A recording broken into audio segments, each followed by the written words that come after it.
Daily Words of God. The flesh of man has been corrupted by Satan, and most deeply blinded and profoundly harmed. The most fundamental reason why God works personally in the flesh is because the object of his salvation is man, who is of the flesh, and because Satan also uses the flesh of man to disturb the work of God.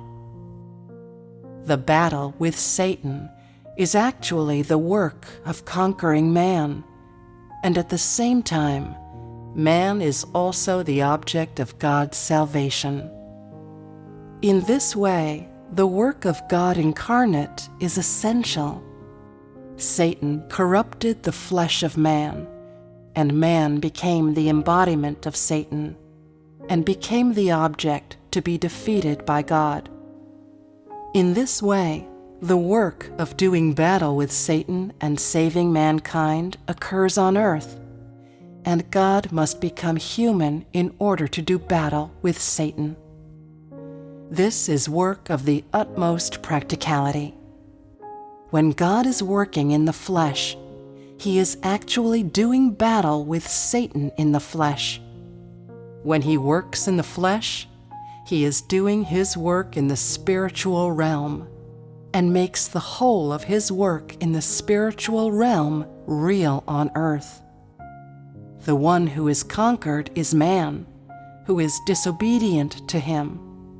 The one who is defeated is the embodiment of Satan, who is in enmity of him, and the one who is ultimately saved is also man. In this way, it is even more necessary for him to become a man who has the outer shell of a creature, so that he is able to do real battle with Satan, conquering man, who is disobedient to him and possessed of the same outer shell as him, and saving man, who is of the same outer shell as him and has been harmed by Satan. His enemy is man, the object of his conquest is man, and the object of his salvation is man, who was created by him. So he must become man, and in this way, his work becomes much easier. He is able to defeat Satan and conquer mankind, and moreover, is able to save mankind. Although this flesh is normal and real, he is no common flesh. He is not flesh that is only human, but flesh that is both human and divine. This is his difference to man, and is the mark of the identity of God. Only flesh such as this can do the work that he intends to do, and fulfill the ministry of God in the flesh, and fully complete his work among man. If it were not thus, his work among man would always be empty and flawed.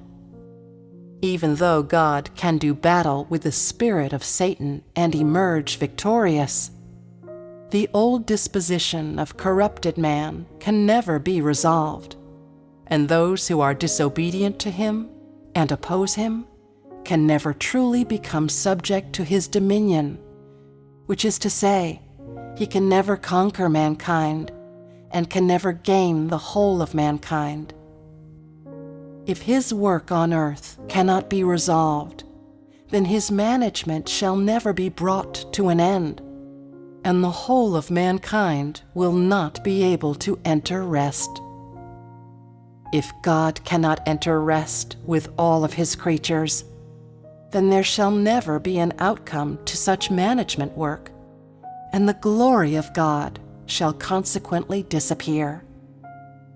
Although his flesh has no authority, the work he does will have achieved its effect. This is the inevitable direction of his work. Regardless of whether or not his flesh is possessed of authority, as long as he is capable of doing the work of God himself, then he is God himself. regardless of how normal and ordinary this flesh is, he can do the work he should do. For this flesh is God and not just a man. The reason this flesh can do the work that man cannot do is because his inward substance is unlike that of any man, and the reason he can save man is because his identity is different from that of any man. This flesh is so important to mankind because he is man and even more God, because he can do the work that no ordinary man of flesh can do, and because he can save corrupt man who lives together with him on earth. Though he is identical to man, the incarnate God is more important to mankind than any person of value, for he can do the work that cannot be done by the Spirit of God, is more able than the Spirit of God to bear testimony to God himself, and is more able than the Spirit of God to fully gain mankind.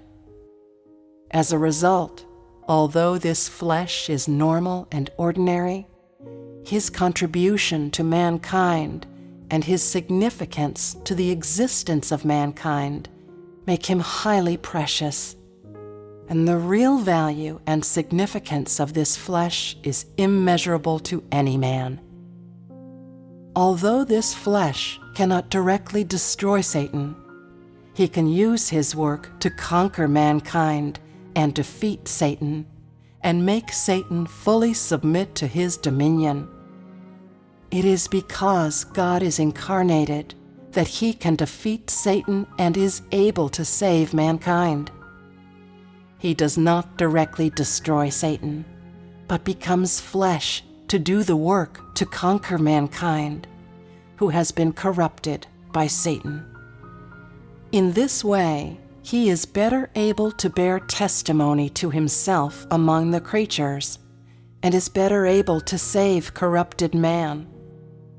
God incarnate's defeat of Satan bears greater testimony and is more persuasive than the direct destruction of Satan by the Spirit of God. God in the flesh is better able to help man know the Creator, and is better able to bear testimony to himself among the creatures.